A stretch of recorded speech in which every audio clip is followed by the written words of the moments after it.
The crack of her hand across my face echoed through Gate 42 at Chicago O'Hare International Airport like a gunshot. 200 passengers fell silent. Cell phones lifted in unison. My sister Vanessa stood there, chest heaving, mascara already beginning its calculated descent down her perfectly contoured cheeks.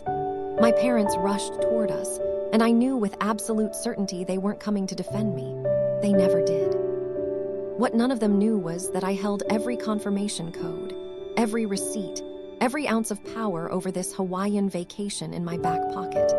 And in exactly 7 minutes, I was going to use it in a way that would leave my entire family standing in that airport, watching my plane take off without them. My name is Alina Catherine Hayes, but everyone calls me Ellie.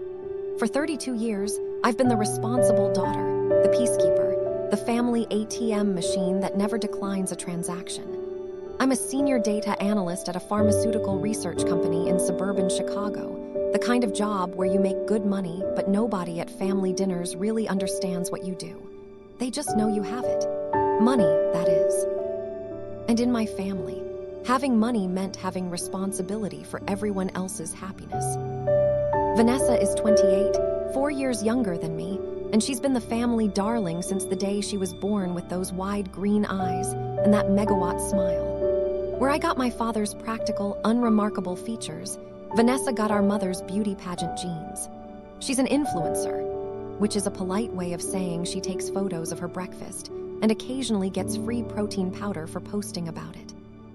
She lives in a studio apartment in Lincoln Park that costs more than my mortgage, works 3 days a week at a boutique owned by her friend's mother, and somehow always has money for designer handbags, but never for rent.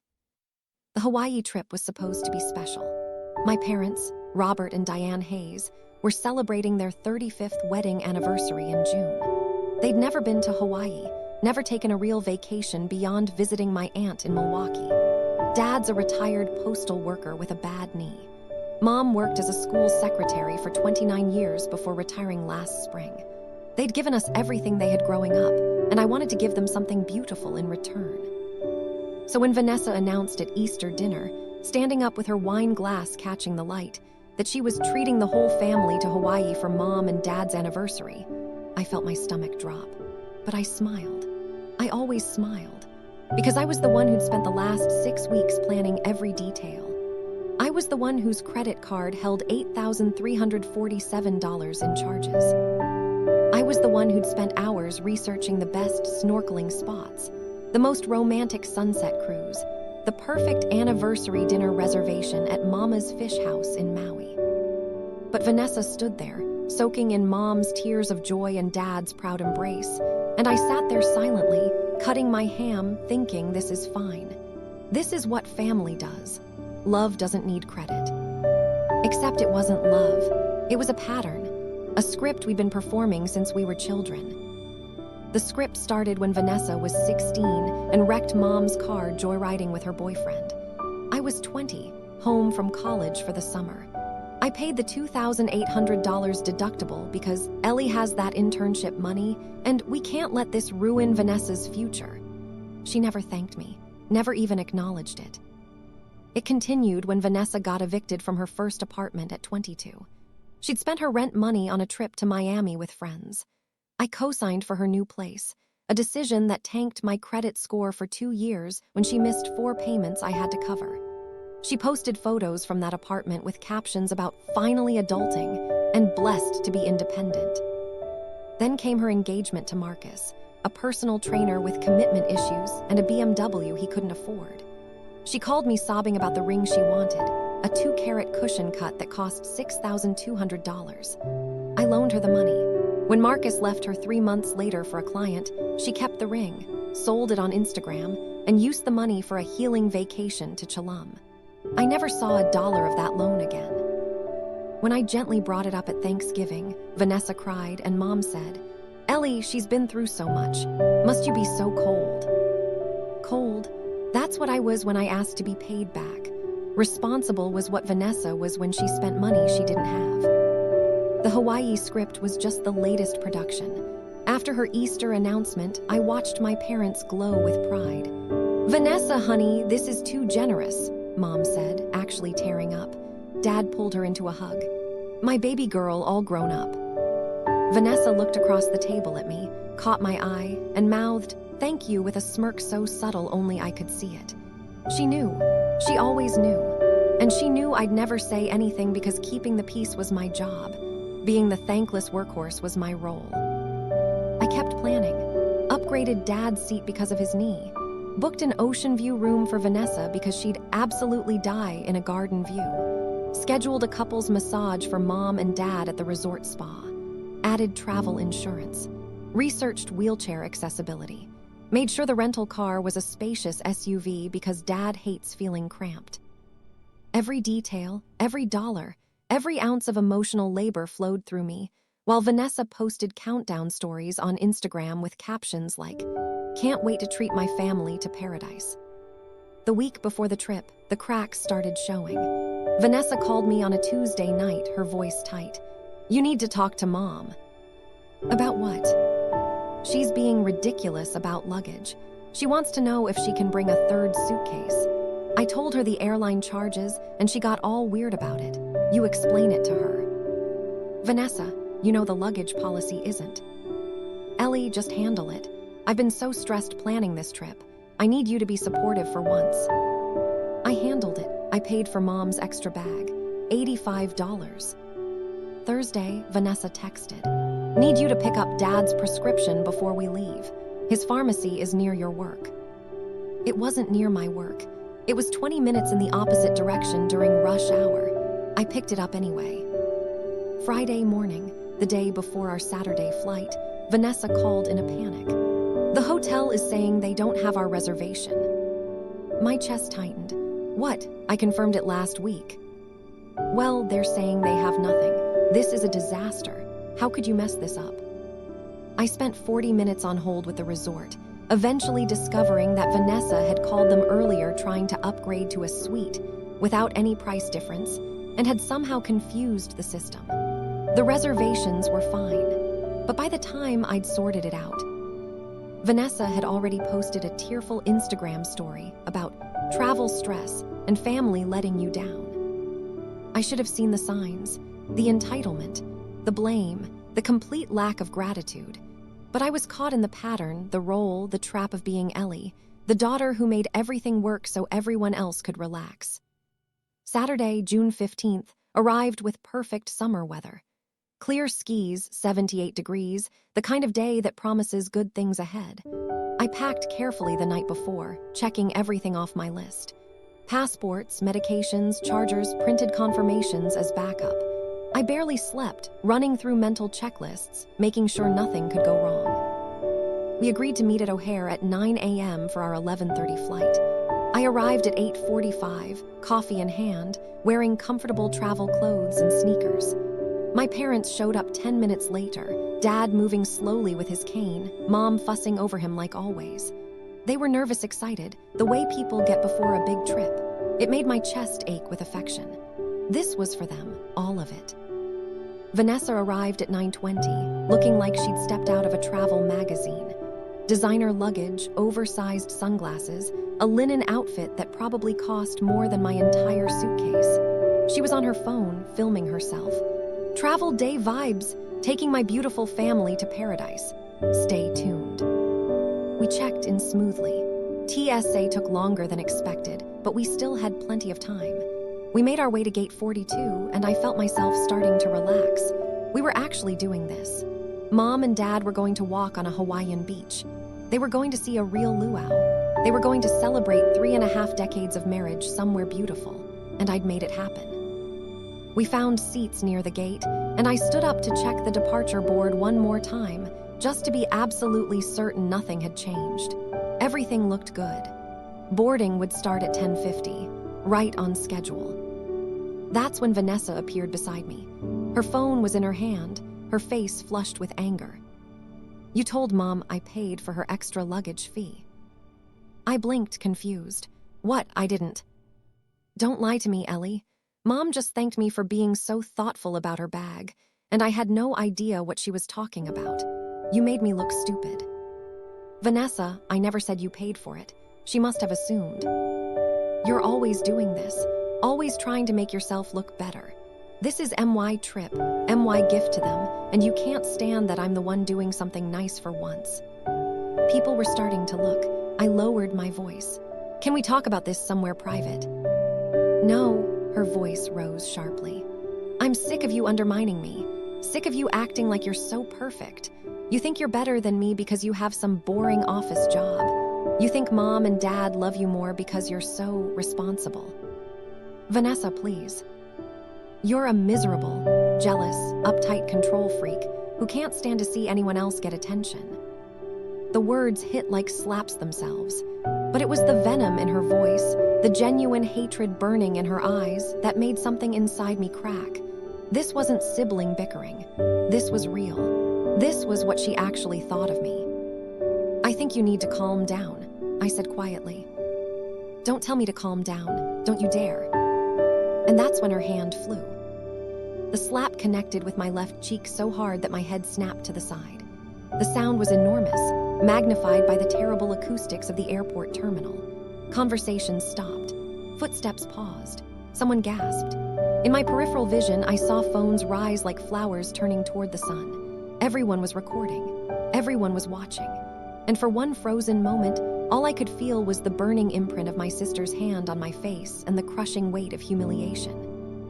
My parents came rushing over, but not to help me. Mom reached for Vanessa, who'd already started crying, perfect tears spilling over her perfect cheeks. Dad stepped between us, his face contorted in anger. Alina Catherine Hayes, what did you do to your sister? The question was so absurd, so completely backwards that I almost laughed. Almost. She hit me, I managed, my voice barely above a whisper. Don't you dare, Vanessa sobbed into Mom's shoulder. She's been sabotaging this trip all week. She's jealous and petty and I can't take it anymore. She's ruining everything. Mom stroked Vanessa's hair, shooting me a look of pure disappointment. Ellie, why can't you just let your sister enjoy this moment? Why do you always have to cause problems? There it was, the script, the role, the pattern that had defined my entire life compressed into one devastating sentence. My sister had just struck me in public, and somehow I was the problem. I was the villain. I was the one who needed to fix things. I need a minute, I said, my voice shaking. Fine, Dad said curtly, but boarding starts soon, don't go far. Vanessa was still crying dramatically, though I noticed she was holding her phone at an angle, probably already preparing the victim narrative she'd post later. Just keep her away from me. Keep her away, like I was dangerous, like I was the threat. I turned and walked away, not quickly, but with the careful control of someone who knows that if they move too fast, they'll shatter completely. My hands were trembling. My face was burning, not from the slap, but from humiliation so profound it felt like drowning. I could hear the whispers behind me, could feel the stares, could imagine the videos already being uploaded with captions about crazy family drama at the airport. I found a quiet corner near the Hudson News, leaned against the wall and closed my eyes. And that's when something shifted inside me.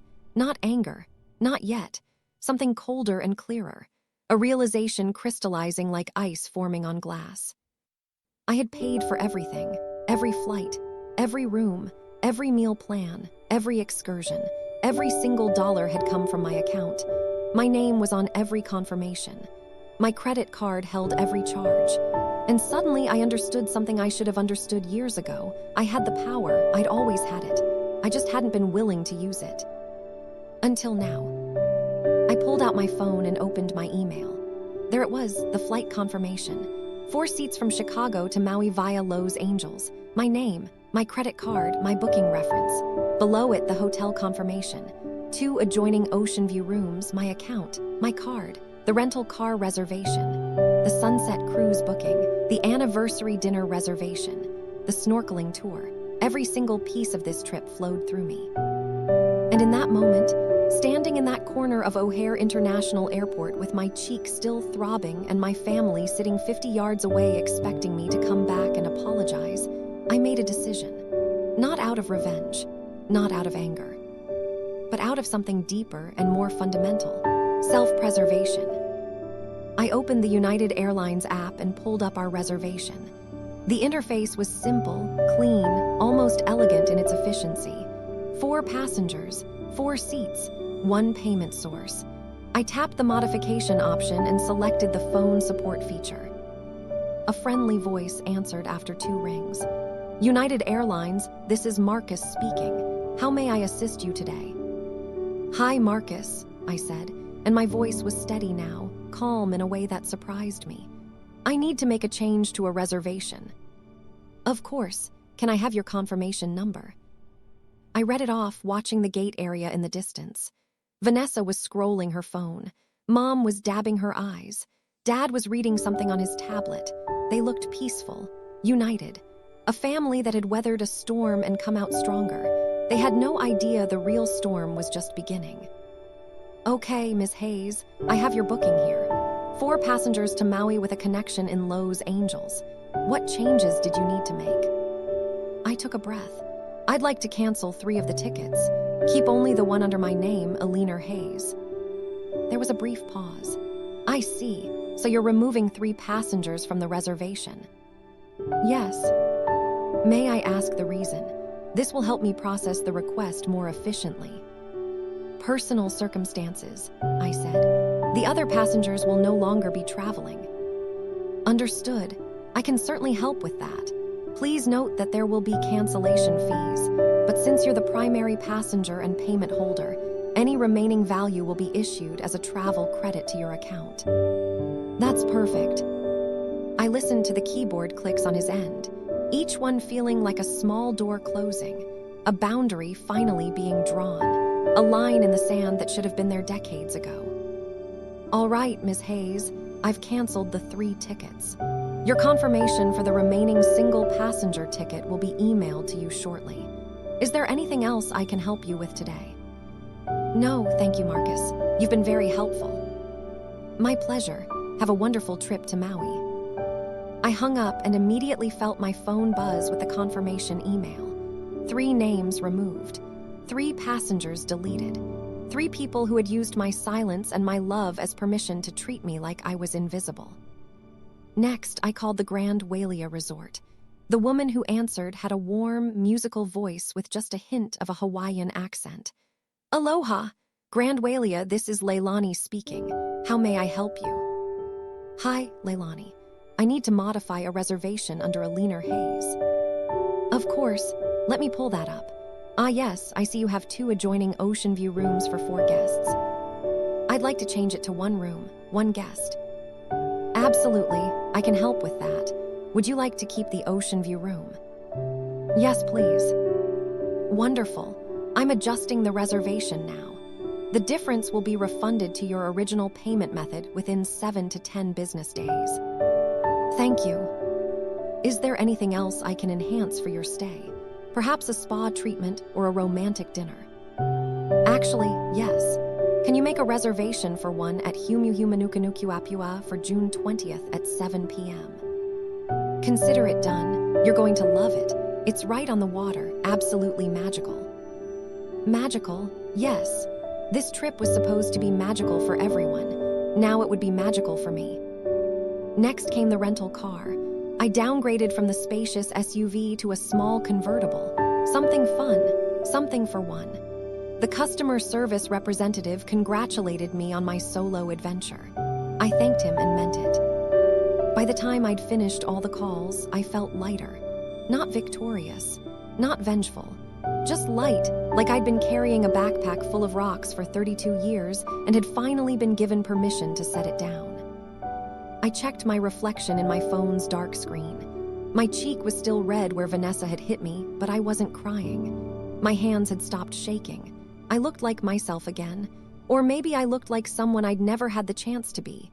Someone who set boundaries. Someone who said no. Someone who understood that love shouldn't cost everything. I walked back toward Gate 42. The morning sun was streaming through the massive terminal windows, catching the dust motes in golden shafts of light. Other families passed by me, pulling rolling suitcases, herding children, balancing coffee cups. Normal people on normal trips, probably with normal families that didn't require constant management and sacrifice. My family came into view. They still hadn't noticed me. Vanessa was taking a selfie, her tears conveniently dried. Mom was eating a yogurt. Dad was doing a crossword puzzle. Peaceful. Content. Completely unaware that their entire vacation had just been atomized. I walked up and stood directly in front of them. I'm heading to my gate now. Mom looked up, confused, yogurt spoon halfway to her mouth. What are you talking about? This is our gate. Not anymore, I said calmly. Vanessa's head snapped up from her phone. What? I'm going to Hawaii, I said. You're not. Dad set down his crossword. Ellie, what kind of joke is this?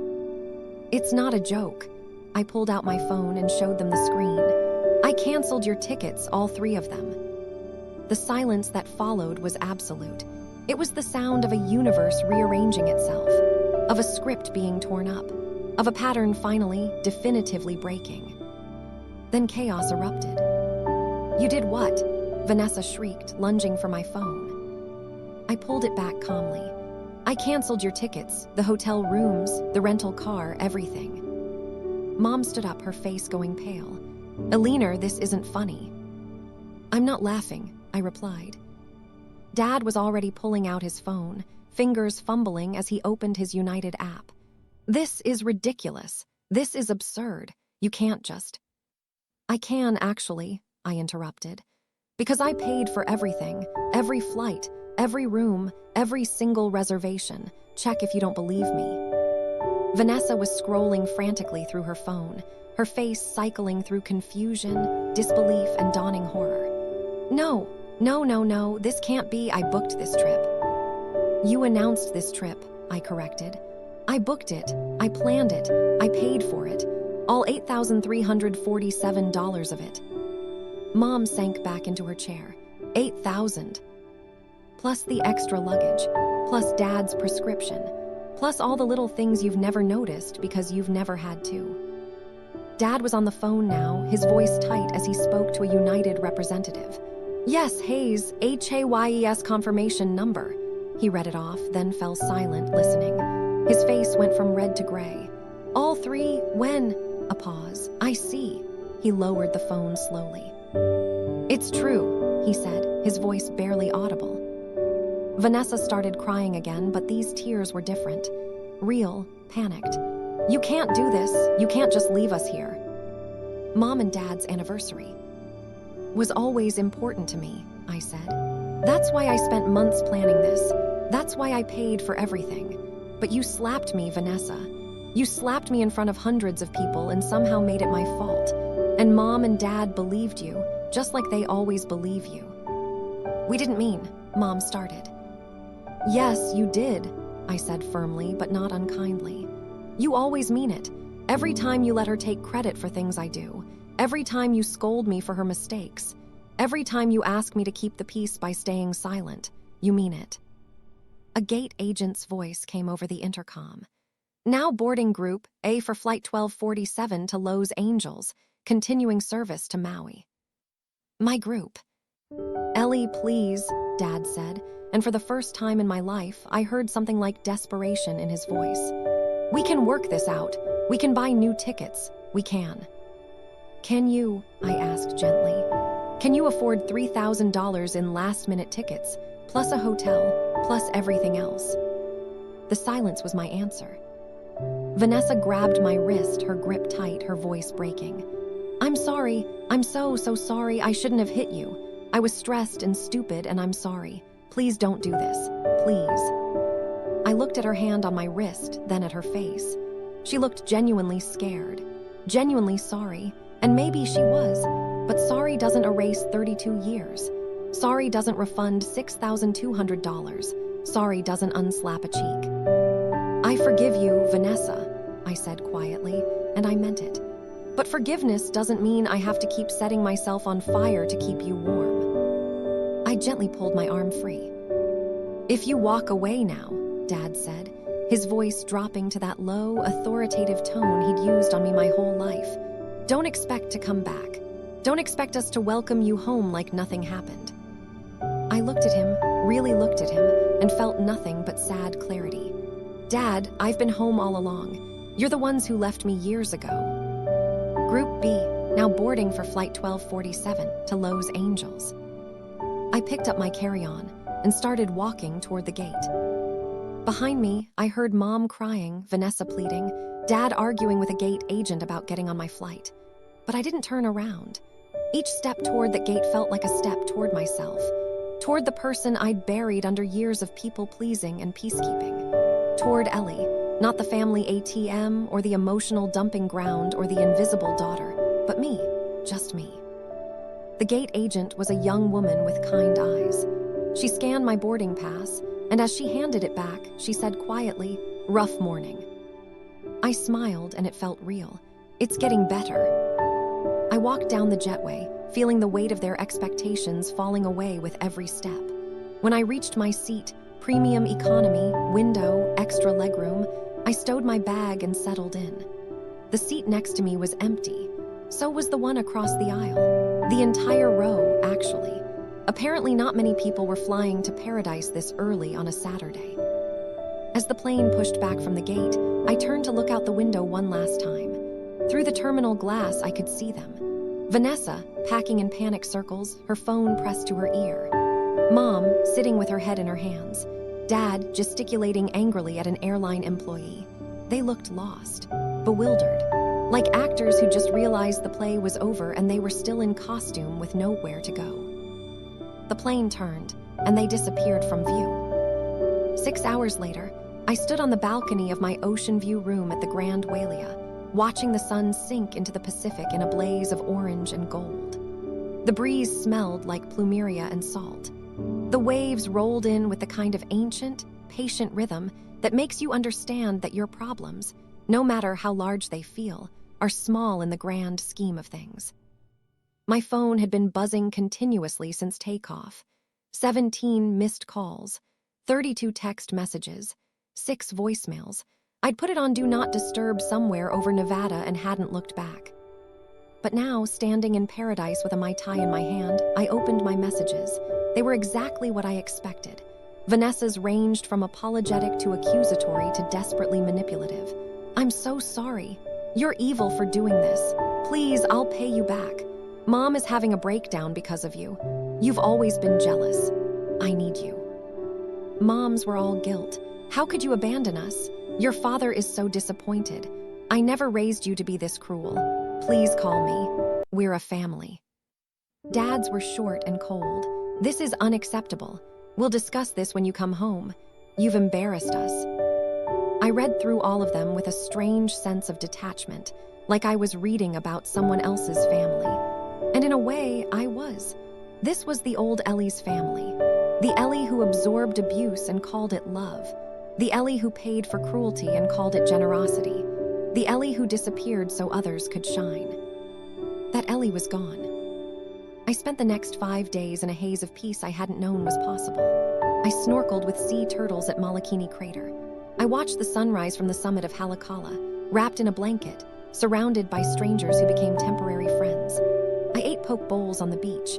I took a helicopter tour over the island and cried at the beauty of it, the raw, impossible beauty of valleys and waterfalls and ocean meeting land.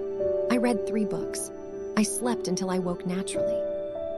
I had conversations with myself, long ones, about who I wanted to be now that I'd finally said no. On my 4th day, I went to that dinner reservation at Humuhumanukanukuapua, the restaurant floating on a lagoon. They seated me at a table by the water, and I ordered the catch of the day and a glass of wine. While I was waiting, a man at the next table, probably in his late 50s, smiled and said, "Celebrating something." "My independence," I said without thinking. He laughed. "Best thing to celebrate, cheers to that." We clinked glasses across the gap between our tables, 2 strangers in paradise, both apparently running toward something rather than away. We ended up talking through dinner, comparing stories about difficult families and hard-won boundaries. His name was Richard. He was a recently divorced architect from Seattle. He just completed his first solo trip post-divorce and was feeling, as he put it, like a human again. I understood completely. We didn't exchange numbers. We didn't make promises. We just shared a meal and some honesty and went our separate ways. But that conversation, more than anything, showed me I'd made the right choice. I wasn't just running away. I was running toward myself. On my last night in Maui, I finally listened to the voicemails. Most were variations of the texts, but one stood out. It was from Mom, and her voice was different. Softer, older. "Ellie, honey, it's Mom. Your father is. He's very angry, but I'm calling because I need to say something. We got home yesterday. The house feels very quiet. I keep thinking about what you said at the airport, about us leaving you. And I've been sitting with that, really sitting with it, and I think you might be right. I think we've been unfair to you for a very long time. I think we let Vanessa get away with too much because she needed more help, or so we thought. But we never stopped to think about what you needed. We never protected you. We just assumed you were fine because you never complained. I'm not asking you to forgive us. I'm not even asking you to call back. I just wanted you to know that I see it now. And I'm sorry. I'm so sorry, sweetheart." I listened to it 3 times, sitting on my balcony, watching the stars emerge over the dark ocean. And I cried. Not from anger or vindication, but from grief. Grief for the daughter I'd been, who needed to hear those words so badly. Grief for the decades of invisible labor. Grief for the family we could have been if everyone had been seen. But grief is just love with nowhere to go. And I had plenty of places for my love now, starting with myself. When I landed back in Chicago on June 23rd, I took a cab home instead of asking anyone to pick me up. My apartment felt different, lighter, like the walls had relaxed in my absence. I unpacked slowly, hanging up my sundresses, washing the sand out of my sandals, going through my photos. I looked happy in all of them, genuinely, uncomplicatedly happy. 3 days later, a letter arrived. Not an email, not a text, but an actual handwritten letter in my mother's careful script. It was 6 pages long. In it, she detailed every instance she could remember of choosing Vanessa over me, of dismissing my feelings, of expecting me to carry burdens I shouldn't have had to carry. She didn't make excuses. She didn't ask for immediate reconciliation. She just witnessed, on paper, the truth of what our family had been. The letter ended with, "I can't undo the past, but I can promise to do better in the future if you'll give me the chance. Not today, not until you're ready, but someday maybe. I love you, Alina. I always have. I just forgot to show it. Mom." I folded the letter carefully and put it in a drawer. 2 weeks later, Vanessa showed up at my apartment. I saw her through the peephole, standing in the hallway looking smaller than I'd ever seen her. No makeup, hair in a messy ponytail, eyes red. I opened the door, but didn't invite her in. "I know you don't want to see me," she started, her voice rough. "And I don't blame you, but I need to say this in person. I've been seeing a therapist. Dad's insurance covers it and Mom made me go, and I've been talking about everything. About how I've treated you. About the money and the credit and the lies, about the slap, about all of it." She took a shaky breath. "My therapist asked me why I think you owed me everything, and I didn't have an answer. I always felt like you had it easy. You were smart and responsible, and Mom and Dad never worried about you. And I was the mess up, the pretty one, the one who needed saving. And somewhere along the way, I started to believe that because you could help, you should help. That your money was my money. That your credit was my credit. That your silence was my permission." Tears were streaming down her face now. "But that Hawaii trip, when you left us there, I had to face something. I had to face that I don't actually know how to take care of myself. I don't know how to pay my own bills or keep my own job or be a person without someone else holding me up. And I'm 28 years old, Ellie. I'm 28, and I don't know how to be an adult." She wiped her eyes. "I'm not asking you to forgive me. I'm not asking for money or help or anything. I just wanted you to know that I see it now. I see what I did, and I'm going to do better. Not for you, for me. Because if I keep being this person, I'm going to lose everyone who matters. I already lost the person who mattered most." She turned to leave, then stopped. "You deserved better. You deserved a sister who loved you instead of using you. I'm sorry I wasn't that person. Maybe someday I can be." And then she left. I closed the door and stood there for a long time, processing. It didn't fix everything. It didn't erase the past, but it was something, a crack of light, a possibility. That was 4 months ago. It's October now. The leaves are turning in Chicago, and I've started therapy myself. working through 32 years of people-pleasing and boundary-crossing and invisible labor. It's hard work. Some days I want to slip back into the old patterns because at least they're familiar. But then I remember standing on that Maui balcony, free and whole in mine, and I know I can't go back. I had dinner with my parents 2 weeks ago.